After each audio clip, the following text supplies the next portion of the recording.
तो यहाँ पे मैं बालकनी का मेकओवर करने जा रही हूँ। तो सबसे पहले देखिए, ये बालकनी बहुत ज़्यादा गंदी हो गई है, बहुत पेंट की ज़रूरत है। तो सबसे पहले यहाँ पे हम लोग पेंट करेंगे, पेंट मेरे हस्बैंड करेंगे। तो यहाँ पे कुछ जो ग्रास के ऊपर गमले थे उसको प्लास्टिक से ढक दिया है और इस तरह से बालकनी अभी दिखता है। अरेंज करने के बाद मैं इसको आपको दिखाऊंगी कि ये किस तरह से दिख रहा है। तो सबसे पहले सीलिंग को मेरे हस्बैंड ने पेंट किया। एक कोट पेंट करने के बाद भी ये उतना अच्छा नहीं दिख रहा था, तो इसलिए इस पर डबल कोट किया गया। डबल कोट करने के बाद देखिए, यहाँ पे फर्स्ट कोट करने के बाद पेंट भी ख़त्म हो गया है, दोबारा डालना पड़ेगा। और बालकनी का ये जो हाल है देखिए, वॉल भी कितनी ज़्यादा गंदी हो गई है। यहाँ पे पेंट किए हुए बहुत साल हो गए थे, तो इसलिए यहाँ पे पेंट करना सबसे ज़्यादा ज़रूरी था बालकनी में एक ओवर के लिए। तो मेरे हस्बैंड यहाँ पे पेंट कर रहे हैं। यहाँ पे 2 कोट पेंट गया था और देखिए यहाँ पे वॉल की हालत बहुत ही ज़्यादा ख़राब है। थोड़ी बहुत मिट्टी भी लग गई है। जैसे ही पेंट करना ख़त्म हो गया था तो उसके बाद मैंने यहाँ पे साफ़ सफाई शुरू कर दी थी। तो सारी चीज़ों को सबसे पहले तो हटा दिया था, उसके बाद यहाँ पे झाड़ू वाड़ू लगाकर पूरा अच्छे से इसको क्लीन कर लिया था और उसके बाद इसको अच्छे से मैंने ब्रश से घिसकर साफ़ किया था। इतना काम करते करते दोपहर हो गई थी और मैंने जो प्लांटर निकाल के रखे थे हैंगिंग वाले, उन सबको यहाँ पे लगा दे रही हूँ ताकि नीचे की जो जगह है वो थोड़ी खाली हो जाए। मेकओवर करना बहुत ही ज़रूरी था क्योंकि ये जो बालकनी है पिछले साल ही इसका मेकओवर मैंने किया था। उसके बाद बीच में मैंने कभी भी इसका मेकओवर नहीं किया। बीच में तो थोड़े बहुत प्लांट भी सूख गए थे और अभी जैसे ठंडे का मौसम है तो बारिश के बाद जो ठंडे का मौसम रहता है उसमें प्लांट बहुत अच्छे से ग्रो करते हैं। तो जब थोड़ी बहुत बारिश थी तभी मैंने इन गमलों में प्लांट लगा दिए थे और यहाँ पे मैं सूखे पत्ते ही साथ साथ निकाल रही हूँ। प्लांटर को मैंने अच्छे से वाइप कर लिया था।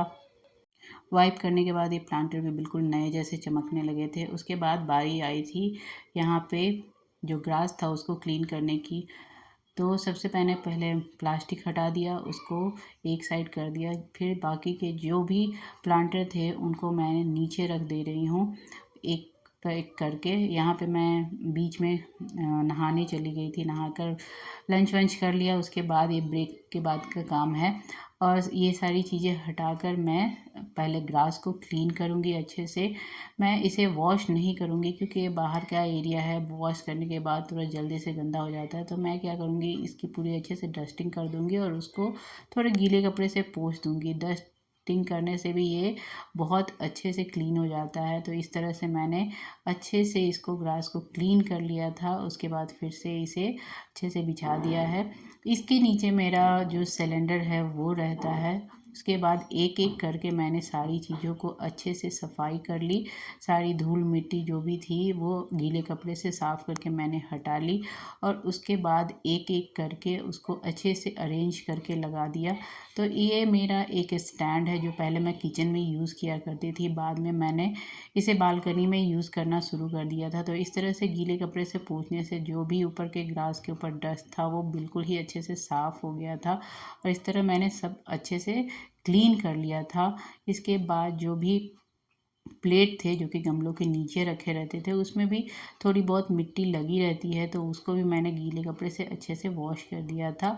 और जो छोटे से प्लांटर वगैरह थे उसमें मैंने थोड़े मनी प्लांट लगाए हुए थे, वो मैं इसके नीचे वाले पार्ट में रख रही हूँ और ऊपर वाले पार्ट में मैं एक अच्छा सा प्लांटर रख दिया है। इस तरह से मैंने धीरे धीरे करके गमलों को अरेंज कर दिया था। उसके बाद बारी थी बुद्धा को क्लीन करने की। तो इस बार मैंने बुद्धा को थोड़ा सा अलग तरीके से रखा है। पहले मैं स्टैंड के ऊपर रखती थी बट इस बार मैंने बीच में रखा है। जो प्लांटर प्लास्टिक के थे उनको भी मैंने लास्ट ईयर पेंट कर दिया था, तो उसको भी मैं साफ़ कर दे रही हूँ। यहाँ पे जो बर्ड हाउस था उसको मैंने इस बार फिर से पेंट किया था, मैंने शॉर्ट वीडियो में डाला भी था।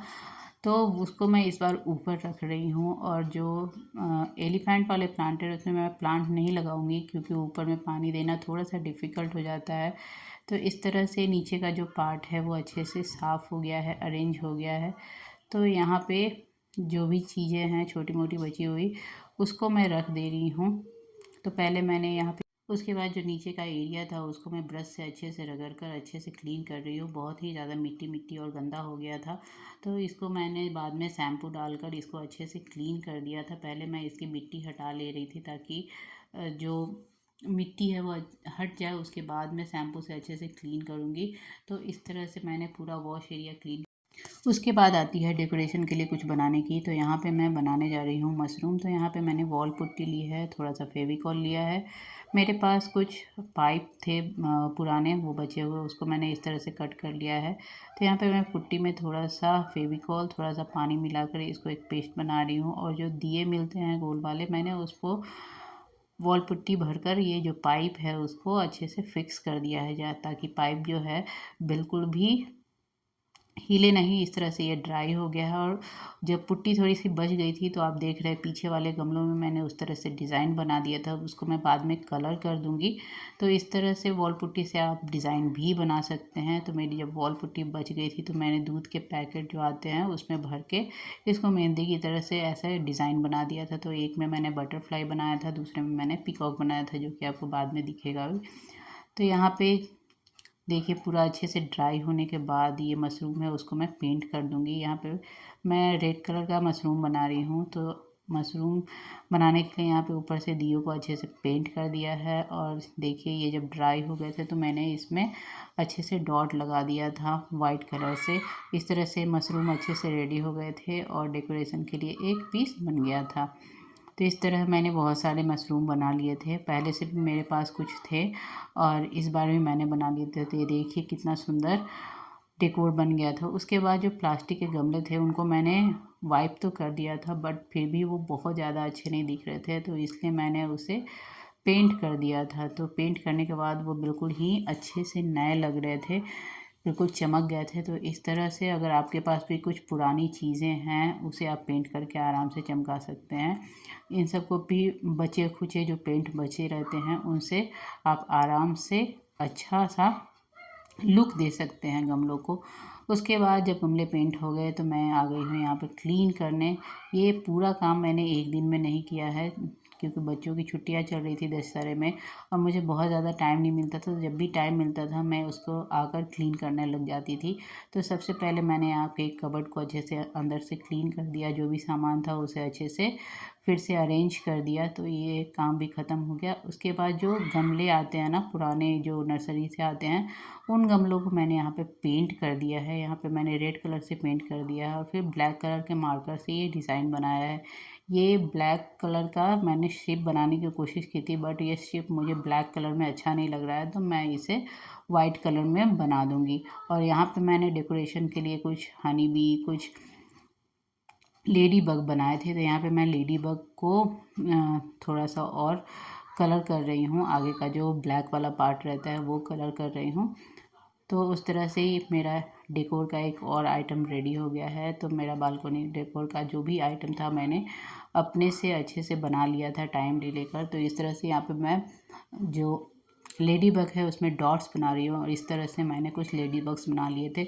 मेरे पास पिछले साल के भी कुछ लेडी बग्स थे और इस साल के भी मैंने कुछ बना लिए थे। फिर मैं कुछ पॉट और प्लांटर ख़रीद के लेके आई थी।